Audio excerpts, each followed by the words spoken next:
ఇవాళ ప్రధాని మోదీ 75వ జన్మదినం. గుజరాత్ సీఎంగా 13 ఏళ్లు, దేశ ప్రధానిగా ప్రస్తుతానికి 11 ఏళ్లు పాలించిన మహానేత 40 ఏళ్ల ప్రస్థానంలో ఎన్నో ప్రశంసలు విమర్శలు ఉన్నాయి కూడా మోదీ మీద.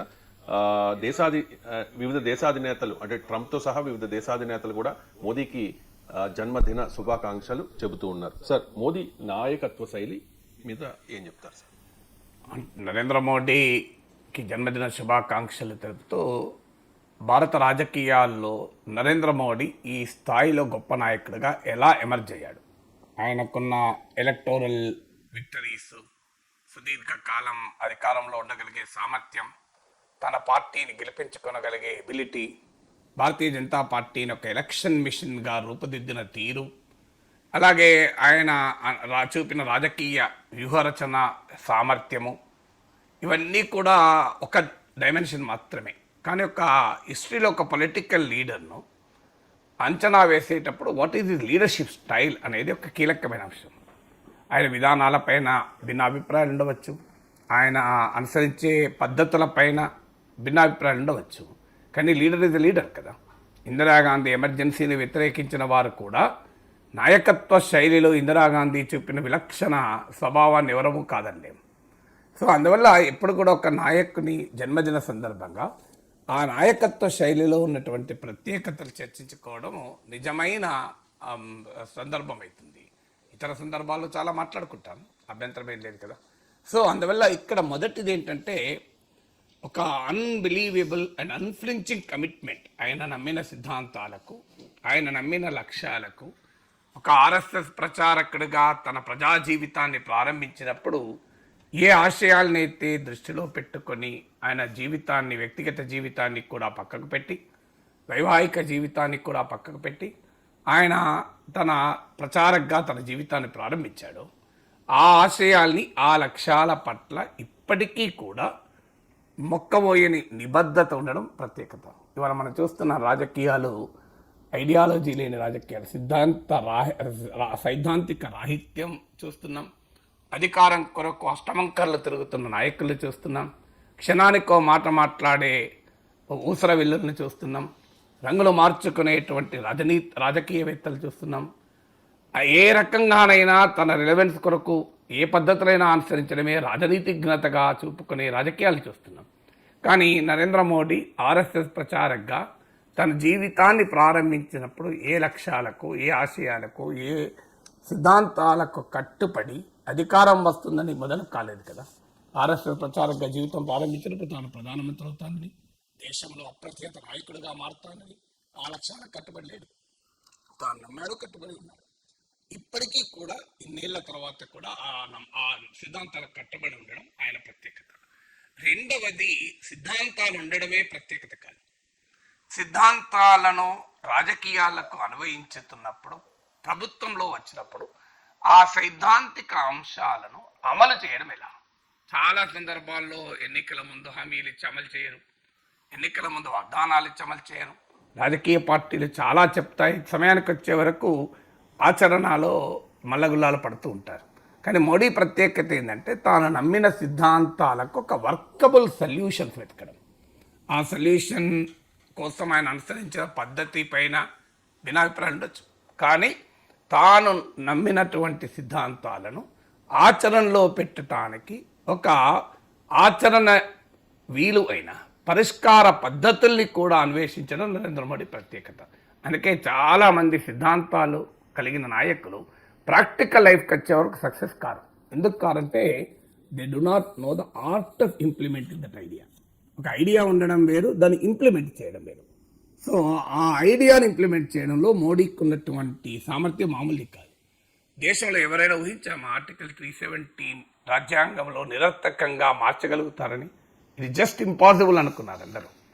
ఆర్టికల్ 317ని రద్దు చేయడం రైటా రాంగా అది వేరే చర్చ. వాస్తవంగా రద్దు కూడా చేయలేదు, చాలామందికి తెలియదు. అబ్రగేషన్ రద్దు అంటారు, కానీ రద్దు చేయలే.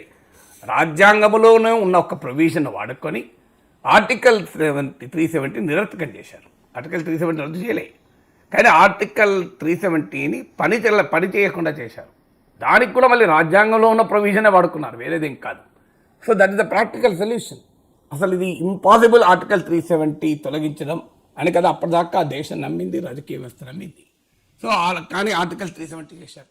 అసలు రామ మందిర డిస్ప్యూట్ పరిష్కారం అవుతుందా ఈ దేశంలో? అది కనుక పరిష్కారం అయ్యే క్రమంలో ఎంతటి రక్తపాతం చూస్తామో, ఎంతటి అల్లకల్లోలాన్ని చూస్తామని అందరూ అనుకున్నారు కదా. వాస్తవంగా రథయాత్ర సందర్భంగా అల్లకల్లోలం జరిగిన మాట కూడా నిజం. కానీ ఫైనల్గా అది పరిష్కారమైన తీరు చూస్తే దేశంలో ఎక్కడా పెద్ద అలజడులు లేవు, వేల సంఖ్యలో ప్రజా సమీకరణ లేవు. పెద్ద ఎత్తున మీకు రామ మందిర ప్రారంభం సమయంలో దేశంలో లక్షలాది మంది రోడ్డు మీదకి వచ్చి నిరసన తెలిపింది ఏమీ లేదు కదా. సో ఆర్టికల్ 370 తర్వాత రామ మందిర నిర్మాణం అనే యొక్క అత్యంత సంక్లిష్టమైనటువంటి సమస్యను సుప్రీంకోర్టు తీర్పే కావచ్చు, బట్ పరిష్కారం అయితే అయిపోయింది కదా. ఇక పరిష్కారం అయిపోయింది. ఇవాళ ప్రతిపక్ష పార్టీలు కూడా ఊపిరి పీల్చుకుంటున్నాయి. ఇక పని అయిపోయింది. ఇక దాని చుట్టూ మళ్ళీ పొలిటికల్ మొబిలైజేషన్కి అవకాశం లేకపోయింది, సమస్య అయితే అయిపోయింది కదా అని. ఇవాళ మీకు చాలామంది ఊహించినట్లు రామ మందిరం కడితే దేశమంతటా గందరగోళం అవుతున్నారు, ఏం కాలే కదా. సో అందువల్ల మోడీ ప్రత్యేకతకు ఇది ఉదాహరణ. అంటే ఆర్టికల్ 370 రామ మందిర నిర్మాణం ఉమ్మడి పౌరస్మృతి. ఉమ్మడి పౌరస్మృతి కూడా రాజ్యాంగంలో ఉన్నా కూడా ఇది ఎలా అమలవుతుంది అనేది ఎవరికి అర్థం కాని పరిస్థితుల్లో ట్రిపుల్ తలాక్ లాంటివి రాజ్యాంగ విరుద్ధమని సుప్రీంకోర్టు ప్రకటించడము, ఈ పరిణామాలన్నీ చూస్తుంటే ఉమ్మడి పౌరస్మృతి వైపుగా కూడా దిశిస్యు అడుగులు పడుతున్నాయని అర్థమవుతుంది. అందువల్ల ఒక ఐడియాస్కు నిబద్ధత కలిగి ఉండడమే కాదు, ఆ ఐడియాస్కు ఆచరణ పరిష్కారాలని కూడా వెతకడంలో మోడీకి ఉన్న ప్రత్యేకత. ఇది రెండవది. మూడవది, ఎప్పుడైనా ఒక వ్యక్తి ఒక నాయకత్వ స్థానంలో ఉన్న వ్యక్తి, అది దేశానికి నాయకత్వం కావచ్చు, కంపెనీకి నాయకత్వం కావచ్చు, ఒక సంస్థకు నాయకత్వం కావచ్చు, ఒక పార్టీకి నాయకత్వం కావచ్చు, ఒక కుటుంబంలో తండ్రిగా నాయకత్వం వహించవచ్చు. నాయకుడికి ఉండాల్సిన లక్ష్యం ఏంటంటే ఒక రిస్క్ అపటైట్ అంటారు. అంటే ఈ పని చేస్తే నష్టం జరిగే అవకాశం ఉంది, అందుకని నేను ఆ పని చేయను, ముట్టుకోను. ఈ రకంగా గోడ మీది పిల్లిలాగా ఊగిసలాట వైఖరి ఉండడం నాయకత్వ లక్షణం కాదు. నాయకత్వ లక్షణం ఏంటి అంటే చరిత్ర తనను ఏ రకంగానైనా చూడనియండి, నేను ఇది నమ్మాను, ఈ రిస్క్ తీసుకుంటాను అనడం నాయకత్వ లక్షణం. అలా తీసుకున్న వారు చరిత్రలో దాని పర్యవసనాలు కూడా అనుభవించారు. ఇంటర్నల్ ఎమర్జెన్సీ రాజ్యాంగంలో ఒక ప్రొవిజన్, అది వాడడం అనేది మామూలు విషయం కాదు. రాజ్యాంగంలో కొంత జాగ్రత్త కొరకు ఏర్పాటు చేశారు. అత్యవసర పరిస్థితి ఇందిరాగాంధీ దాన్ని వాడింది, తర్వాత ఏ నాయకులు వాడేది కూడా చేయలేదు. ఇప్పటికీ కూడా దాని పర్యవసనాలు ఇందిరాగాంధీ రాజకీయ వారసత్వం ఎదుర్కొంటుంది. అందువల్ల అది మంచైనా చెడైనా ఒక రిస్క్ తీసుకోవడానికి ముందు కావడం. అబ్రహాం లింకన్ యాంటీ స్లేవరీ ప్రతిపాదనలు తీసుకొచ్చాడు, పెద్ద రిస్క్ తీసుకున్నాడు.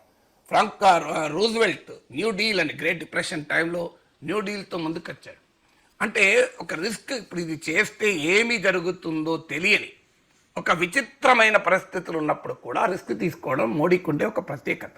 డిమానిటైజేషన్కి ఒక ఉదాహరణ. 2016లో డిమానిటైజేషన్ చేపట్టినప్పుడు 2017లో ఉత్తరప్రదేశ్ ఎన్నికలు ఉన్నాయి. అసలు ఇది 86% కరెన్సీని తొలగిస్తే అసలు ఏ రకమైన పర్యవసనాలు వస్తే ఎవరికీ తెలియదు. కానీ ఆ పర్యవసనాలను రిస్క్ తీసుకున్నాడు. ఆ డిజాస్టర్ వాస్తవంగా డిమానిటైజేషన్ బిగ్ ఫెయిల్యూరే కావచ్చు, కానీ నేను ఇక్కడ మాట్లాడుతున్నది ఆయన విధానాలపైన మాట్లాడలేదు, ఆయన నాయకత్వ శైలి మీద మాట్లాడుతున్నాను. సో అలాంటి రిస్క్ తీసుకున్నాడు. 2017 ఎలక్షన్లో గెలిచాడు కూడా, మామూలు విషయం కాదు. సో ఇలా రిస్క్. మీకు ఇంకొక ఉదాహరణ చెప్తాను. భారతదేశం మొదటి నుంచి వాజ్పేయి వరకు కూడా అనుసరించిన విధానం ఏంటి? మన్మోహన్ సింగ్ వరకు కూడా అనుసరించిన విధానం ఎల్ఓసి దాటకూడదు.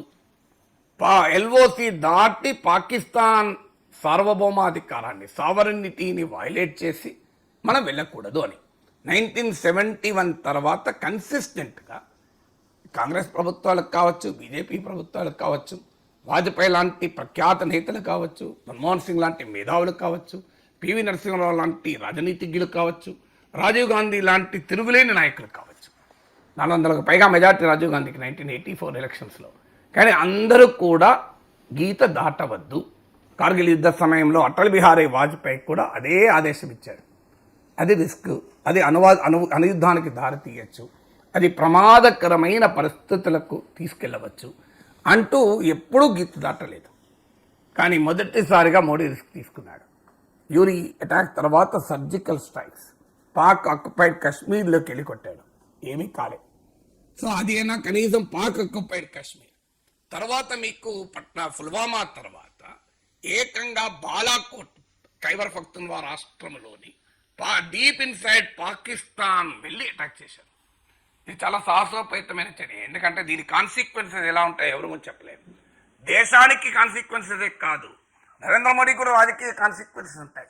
ఎందుకంటే అది మోడీ తీసుకున్న నిర్ణయం వల్ల దేశం తీవ్రంగా నష్టపోతే మోడీకి రాజకీయంగా కూడా నష్టమే జరుగుతుంది. తీసుకున్నాడు, స్ట్రైక్ చేశారు. ఇక తర్వాత ఆపరేషన్స్ ఉందో ఇంకా ఎక్కువ రిస్క్.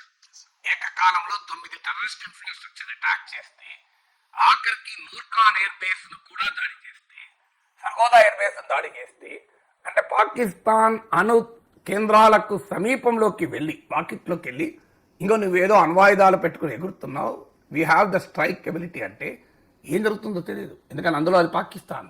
సో కనీసం ఒక రెస్పాన్సిబుల్ కంట్రీ పైన అటాక్ చేస్తే ఏం జరుగుతుందో ప్రిడిక్ట్ చేయగలం.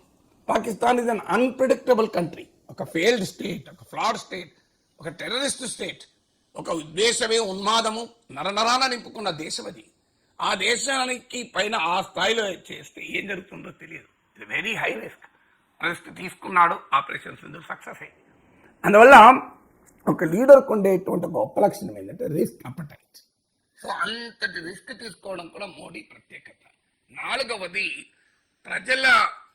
ప్రజల మూడును బట్టి నాయకులు వెళ్తూ ఉంటారు. చాలాసార్లు చెప్తుంటారు చూడండి, ప్రజల మనోభావాలను బట్టి మేము వెళ్తాము అని. కానీ ఒక లీడర్ ఎప్పుడు కూడా ప్రజల వెనకాల వెళ్ళేవాడు లీడర్ కాదు. లీడరు ప్రజల ఆలోచన స్థాయిని పెంచి ప్రజలకు ఒక నూతన ప్రపంచాన్ని చూపెట్టగలగాలి. ఆ ప్రపంచం చూపెట్టడంలో ఆయన సక్సెస్ అయ్యాడా లేదా అది ఆచరణలో అవన్నీ మళ్ళీ వేరే డిబేట్.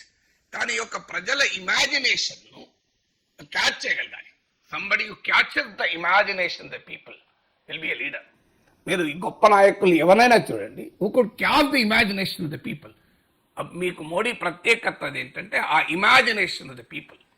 ఎవరైనా ఊహించామా యూపీఐ ట్రాన్సాక్షన్స్ ఒక రోడ్డు పైన ఒక 2 జాంపాలు తీసుకుంటే 20 రూపాయలు మేము ఆన్లైన్లో గూగుల్ పేలో చెల్లిస్తాం. ఎవరైనా ఊహించామా ఒక టీ తాగితే గూగుల్ పే ఇస్తామని? ఈవెన్ అమెరికాలో కూడా ఇట్లా ఉండదు మీకు. ఈవెన్ టుడే ఈవెన్ అమెరికాకి వెళ్ళండి, ఇప్పటికి కూడా అమెరికాలో ఇట్లా ఆన్లైన్ ట్రాన్సాక్షన్స్ ఈ స్థాయిలో ఉండవు.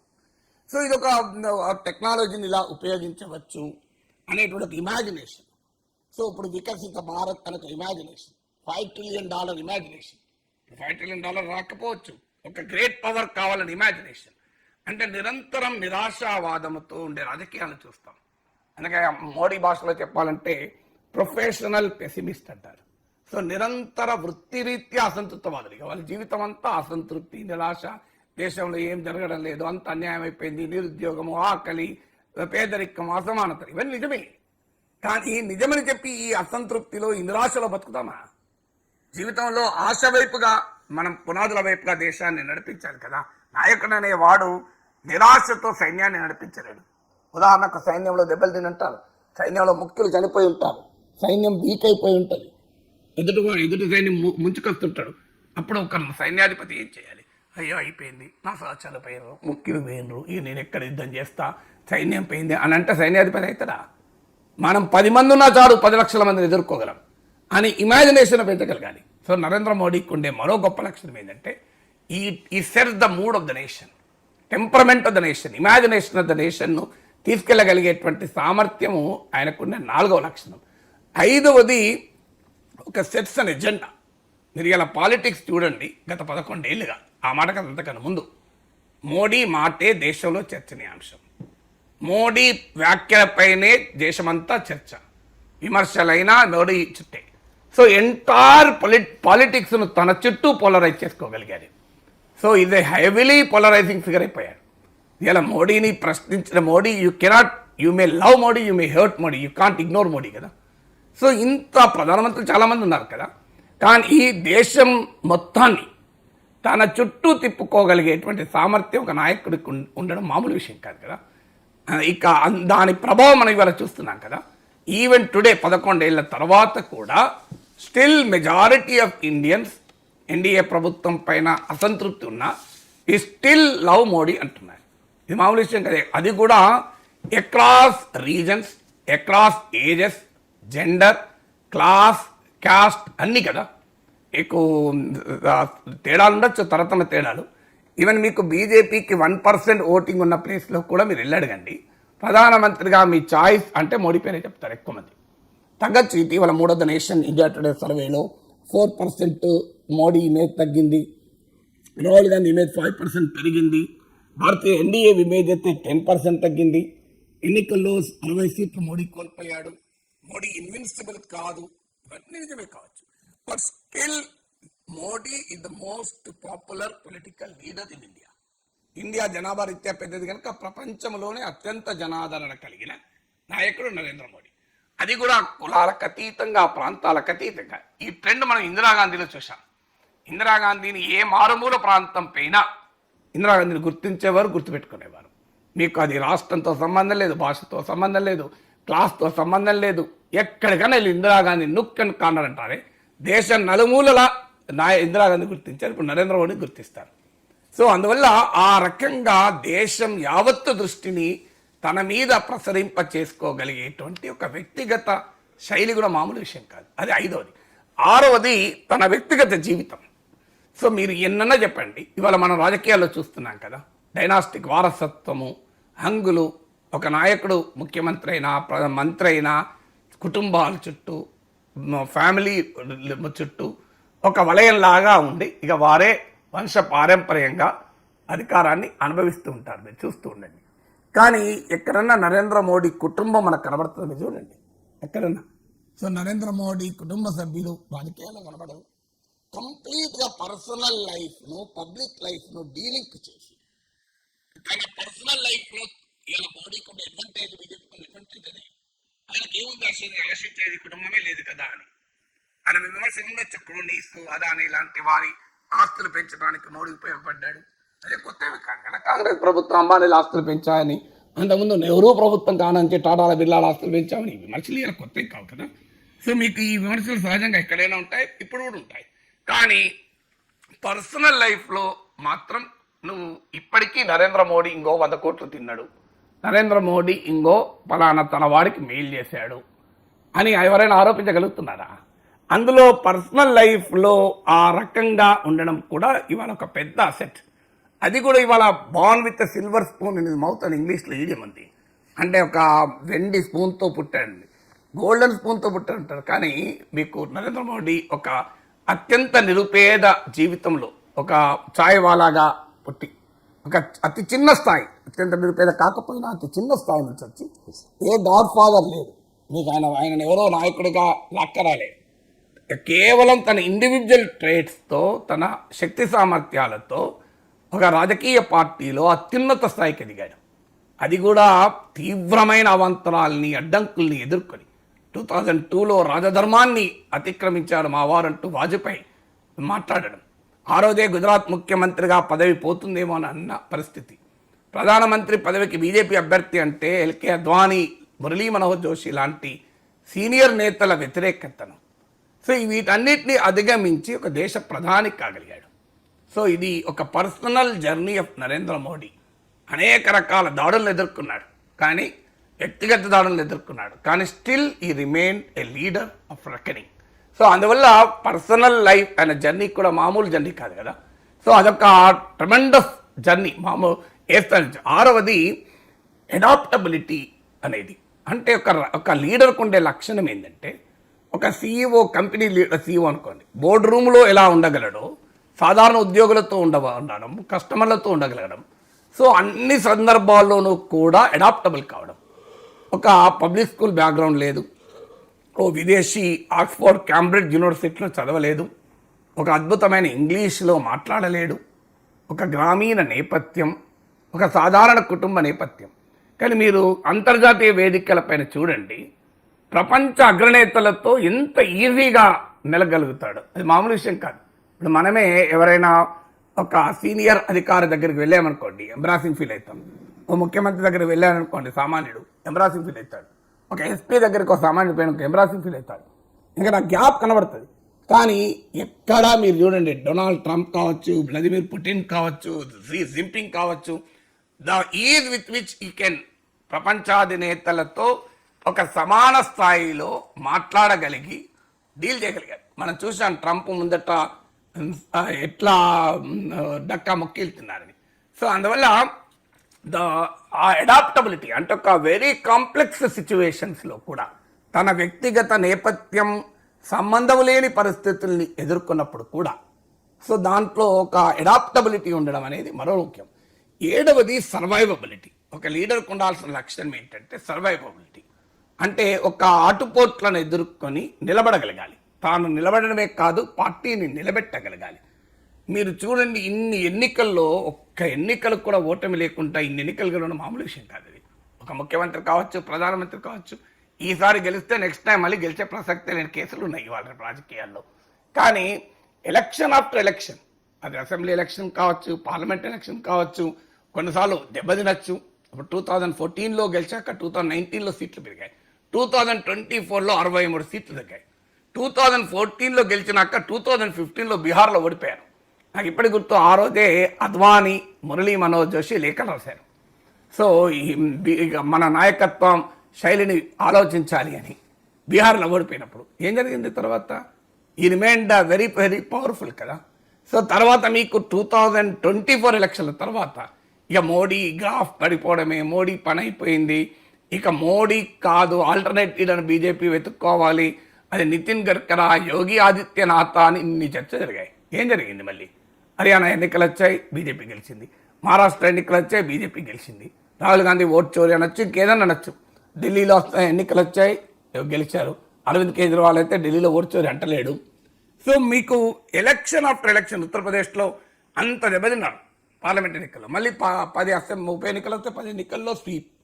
సో ఈ ఎబిలిటీ అనేది ఒక తన ఆటుపోట్లను ఎదుర్కొని ఎవరైనా ఊహించామా ఈశాన్య భారతదేశంలో కూడా బీజేపీ ఎక్స్పాండ్ అవుతుందని, క్రిస్టియన్ మెజారిటీ స్టేట్స్లో కూడా బీజేపీ గెలుస్తుందని ఎవరైనా ఊహించామా? కాశ్మీర్లో పీడీపీ లాంటి ఇస్లామిక్ ఫండమెంటలిస్ట్ పార్టీతో కూడా పొత్తు పెట్టుకొని జమ్మూ కాశ్మీర్లో కూడా బీజేపీ అధికారాన్ని 3 ఏళ్ల పాటు అధికారంలో ఉంటుందని.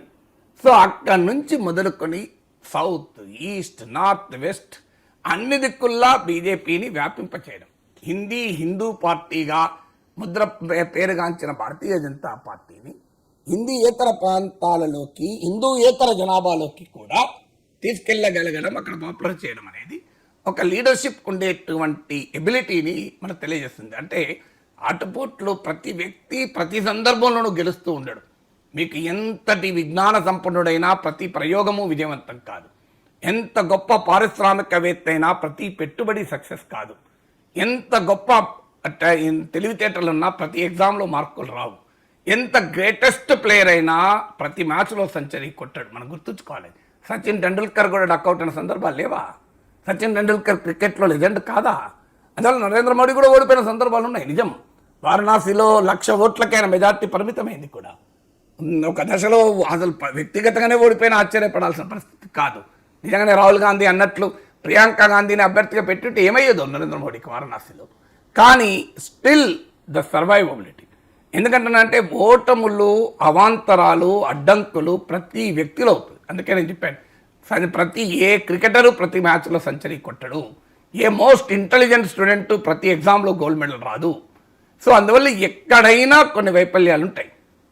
ఆల్బర్ట్ ఐన్స్టైన్ జరిపిన ప్రతి ప్రయోగము విజయవంతం అయి ఉండకపోవచ్చు, నాకు తెలియదు. కానీ సో అందువల్ల a leader will always see the failure. అందువల్ల ఫెయిల్యూర్ చూడడం అనేది లీడర్షిప్లో అసమర్థత కాదు. ఆ ఫెయిల్యూర్ నుంచి ఎలా బయటపడ్డాం అన్నది లీడర్షిప్ ఒక గొప్పతనం. ఎంత గొప్ప డాక్టర్ అయినా కొన్ని సందర్భాల్లో ఆపరేషన్ ఫెయిల్ కావచ్చు.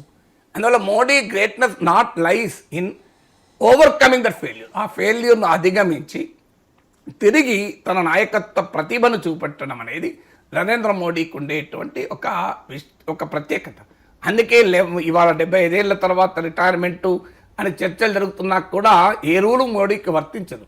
ఆర్ఎస్ఎస్ చీఫ్ లాంటి వారే తన వ్యాఖ్యలు వెనక్కి తిప్పుకొని మళ్ళీ 75 ఏళ్ళకు నేను ఎవరిని రిటైర్ కమ్మని అనలేదు అని చెప్పాల్సి వచ్చినటువంటి సిచ్యువేషన్ మనం చూస్తున్నాం. 8వది ఎబిలిటీ టు యూజ్ టెక్నాలజీ.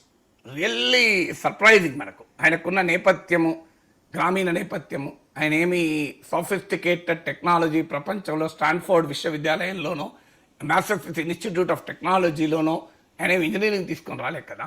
సాధారణ ఎంఏ, బిఏ, ఎంఏ ఒక గ్రామీణ నేపథ్యం నుంచి వచ్చి the love for technology. Narendra మోడీకి టెక్నాలజీ మీద ఒక మక్కువ. సో ఆ మక్కువ ఫలితమే ఇవాళ మనం చూస్తున్నాం యూపీఐ ట్రాన్సాక్షన్స్ ఈ స్థాయిలో ఉండడం కానీ, జన్ధన్ లాంటి ఒక మాస్ బ్యాంకింగ్ యాక్టివిటీ కానీ, ఇవాళ ఇండియన్ చిప్ తయారు చేయాలనేటువంటిది కానీ. సో మీకు జవహర్లాల్ నెహ్రూకు ఉన్న పర్సనల్ కమిట్మెంట్ టు సైన్స్ ఇవాళ భారతదేశంలో ఐఐటీలు ఏర్పాటుకు, మీకు గొప్ప గొప్ప రీసెర్చ్ ఇన్స్టిట్యూషన్స్ ఏర్పాటుకు, న్యూక్లియర్ సైన్స్, డిఫెన్స్ ఎలక్ట్రానిక్స్ నుంచి మొదలుకొని స్పేస్ వరకు ఇలా ఇండియా ఈ గొప్ప స్థాయిలో నిలబడటానికి Jawaharlal Nehru personal commitment to science. So అది క్లియర్గా మనకు భారతదేశం పైన ప్రభావం చూపింది. Narendra Modi personal commitment to technology ఇవాళ భారతదేశానికి ఒక టెక్నాలజీ ఏజ్లోకి వెళ్ళటానికి ఉపయోగపడింది. ఎందుకు పర్సనల్ కమిట్మెంట్ అంటానంటే, మోడీతో పోలిస్తే రాహుల్ గాంధీ కానీ ఇంకా చాలామంది నాయకులు ఏజ్ రీత్యా చిన్న వాళ్ళు, కానీ ఇవాళ 75 ఇయర్స్లో కూడా సోషల్ మీడియా ప్రజెన్స్ చూడండి. ఎంతమంది మన ఇళ్లలో కుటుంబాల్లో 75 ఏళ్లలో సోషల్ మీడియాలో యాక్టివ్ ఉంటారు. సోషల్ మీడియా అంటేనే జెన్జీ కల్చర్. అది జెన్జీ కల్చరు. ఆయన జెన్జీ కాదైనా బ్లూమర్ ఏదో అంటారు ఆ ఏజ్లో.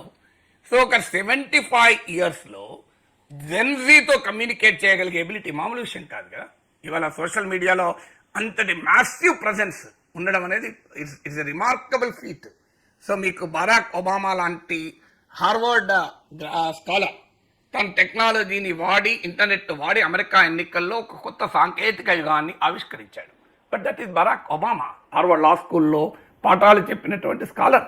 నరేంద్ర మోడీకి ఆ స్కాలాస్టిక్, ఆ అకాడమిక్ బ్యాక్గ్రౌండ్ లేదు కదా. స్కాలాస్టిక్ అకాడమిక్ బ్యాక్గ్రౌండ్ ఉన్న వ్యక్తి టెక్నాలజీ వాడడం వేరు, ఒక సాధారణ వ్యక్తి టెక్నాలజీ వాడి చూపడం వేరు. అందువల్ల మీకు అన్నిటికన్నా మీకు ఆశ్చర్యం అంత మనకు మన్ కీ బాత్ అసలు ఎవరు ఊహించారు ఒక ఆల్ ఇండియా రేడియోలో షో అంత పాపులర్ అవుతుంది. సో రేడియో ఎక్కడికి చచ్చిపోయింది అనుకుంటాం కదా. ఇవాళ అంతా ఆడియో విజువల్ దృశ్య శ్రవణ మాధ్యమంలోకి వెళ్ళాక నీకు ఒక ఆడియోలో ఉండే మన్ కీ బాత్ కూడా అంత పాపులర్గా కావడం అనేది మామూలు విషయం కాదు. 9వది ఈజ్ ఆర్ట్ ఆఫ్ కమ్యూనికేషన్. ఒక ఆర్ట్ ఆఫ్ కమ్యూనికేషన్ అంటే ఆధునిక నాయకత్వంలో ఉండాల్సింది కమ్యూనికేట్ చేయగలగడం. ద వండర్ఫుల్ అరేటర్, మామూలు అరేటర్ కాదు కదా. అసలు లక్షలాది మందిని ఊగేలా చేయగలుగుతాడు కదా. పార్లమెంట్లో ప్రత్యర్థుల్ని చీల్చి చెడ్డాడగలుగుతాడు కదా. సో అందువల్ల విమర్శలు ఉండవచ్చు, మీడియాతో మాట్లాడలేదు, స్పాంటేనియస్గా మాట్లాడాడు, ప్రాంప్టర్ పెట్టుకుని ఏదన్నా కానివ్వండి.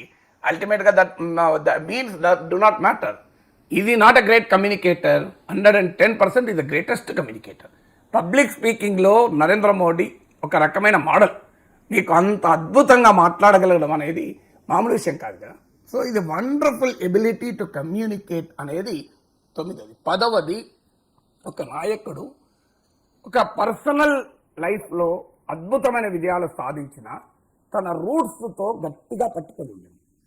చాలామంది నాయకులు చూస్తాం, ఒక్కసారి ముఖ్యమంత్రులు ప్రధానమంత్రులు అయితే నేను పార్టీని పట్టించుకోలేదు, నేను పార్టీ కార్యాలయాలు పట్టించుకోరు, పార్టీ నాయకులు పట్టించుకోరు, కార్యకర్తలు పట్టించుకోరు.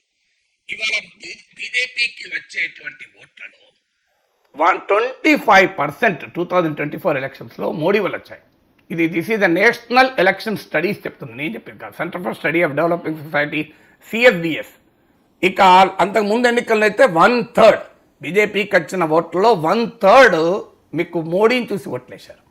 అంటే బీజేపీ అనే పార్టీలో మోడీ ఎంత క్రౌడ్ పుల్లరు, ఎంత ఓట్ గ్యాదరరు అనేది మనకు అర్థమవుతుంది కదా. అయినా కూడా ఒక సాధారణ కార్యకర్తతో ఆయనకు ఉండే సంబంధాలు మీరు ఎక్కడైనా చూడండి. మోడీ ఎటన్నా వెళ్తే తన పార్టీ కార్యకర్తలను అడ్రస్ చేయకుండా ఉండడు. మీరు ఆంధ్రప్రదేశ్లో మీరు చూడండి, రేణిగుంట విమానాశ్రయం దిగితే మొట్టమొదటి ఎంగేజ్మెంట్ ఏంటి? తన పార్టీ కార్యకర్తలతో మాట్లాడడం. హైదరాబాద్ విమానాశ్రయంలో దిగితే మొట్టమొదటి ఎంగేజ్మెంట్ ఏంటి? వీలైతే మొట్టమొదటిదే ఉంటుంది, లేదంటే ఉంటుంది, తన పార్టీ కార్యకర్తలతో మాట్లాడడం. మీరు ఒక ప్రైమ్ మినిస్టర్ హోదాలో ఎన్నిసార్లు బీజేపీ జాతీయ కార్యాలయానికి వెళ్ళాడో చూడండి. ఇది ఒక సాధారణ కార్యకర్తకి ఎంతటి ఇన్స్పిరేషన్ ఉంటుంది చూడండి.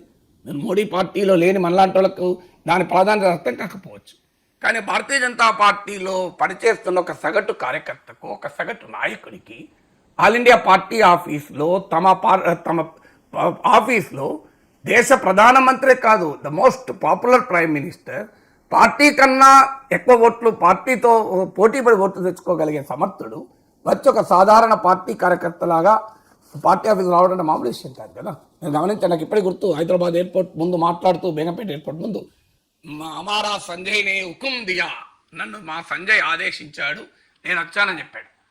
ఆ మాట విన్న తర్వాత బండి సంజయ్లు ఒక 1000 రెట్లు ఎక్కువ ఎనర్జీ కాదు రాదా? ఒక ప్రధానమంత్రి కాదు, ద మోస్ట్ పాపులర్ లీడర్ తమ మేరే ముజే అమారా సంజయ్ని హుకుం దియా, సో సంజయ్ నన్ను ఆదేశించాడు, నేను మాట్లాడుతున్నాను అంటే బండి సంజయ్కి బహుశా నా అనుమానం 1000 ఏనుగుల బలం వచ్చింటుంది. సో అందువల్ల ఒక పార్టీ ఒక నాయకుడిగా ఒక స్థాయికి వెళ్ళిన ఒక కంపెనీకి సీఈఓ కూడా ఆ కంపెనీలో ఒక సాధారణ ఉద్యోగ జీవితం ప్రారంభించాడు. కానీ అది గుర్తుంటుందా? మర్చిపోతాం. ఒక పెద్ద హాస్పిటల్కు చైర్మన్ అయ్యాక ఒక జూనియర్ డాక్టర్తో కలిసి ఎప్పుడన్నా కూర్చుంటారా? ఎక్కడైనా చూసారా మీరు ఎప్పుడన్నా? ఇంపాసిబుల్. అంటే ఇక మేము ఆ స్థాయిలో వెళ్ళిపోయాం, మేము కొత్త ఆర్బిట్కి వెళ్ళిపోయాం, మా ఆర్బిట్ దుర్భేద్యమైంది, మా ఆర్బిట్లోకి ఏమైనా రానియం, మేము ఆర్బిట్ దాటమంటారు. కానీ ఒక సాధారణ కార్యకర్తలతో మిళితం కావడం అంటే తాను ఎంత గెలిచినా, తాను ఏ స్థాయికి వచ్చినా తనను నాయకుడు చేసింది భారతీయ జనతా పార్టీ. ఒక బీజేపీ కార్యకర్తగానే తన జీవితం మొదలైంది. తనను ప్రధానమంత్రి పదవిలో కూర్చునబెట్టింది రాష్ట్రీయ స్వయం సేవక్ సంఘ్. ఆ ఆర్ఎస్ఎస్ ప్రచారకే కాకపోతే బీజేపీలో ప్రైమ్ మినిస్టర్ అయితాడా? అంటే ఆర్ఎస్ఎస్ సంఘ్ సేవకులు నన్ను ప్రధానం చేశారు, ఈ ఆర్ఎస్ఎస్ సంఘటన నన్ను ప్రధానమంత్రి చేసింది, ఆ సాధారణ కార్యకర్తలు జెండాలు మోస్తే నేను ప్రధానమంత్రి అయ్యాను అన్న కాన్షియస్నెస్ ఒక నాయకుడికి ఉండడం చాలా గొప్పతనం. ఎందుకంటే లీడర్లు మర్చిపోతుంటారు, గెలిచిన తర్వాత తాము ఎలా గెలిచామో మర్చిపోతారు, ఎవరి కష్టార్జితంతో తాము నాయకులు అయ్యారో మర్చిపోతారు, అదేదో తమ శక్తి సామర్థ్యాలతోనే అయ్యారని భ్రమపడుతూ ఉంటారు. దెబ్బతిన్నాక మళ్ళీ పార్టీలు గుర్తొచ్చి మాట్లాడుతూ ఉంటారు. కానీ నిజంగా కూడా బీజేపీ విజయానికి తన వ్యక్తిగతమైన కంట్రిబ్యూషన్ అంతా ఉన్నా still accountability to the grass root party worker, అంటే క్షేత్రస్థాయిలో ఉండే ఒక సాధారణ కార్యకర్తతో నేను జవాబుదారిని, ఒక రాష్ట్రీయ స్వయం సేవకులు ఉండే ఒక సాధారణ స్వయం సేవకునికి నేను జవాబుదారిని అనే వ్యవహారం.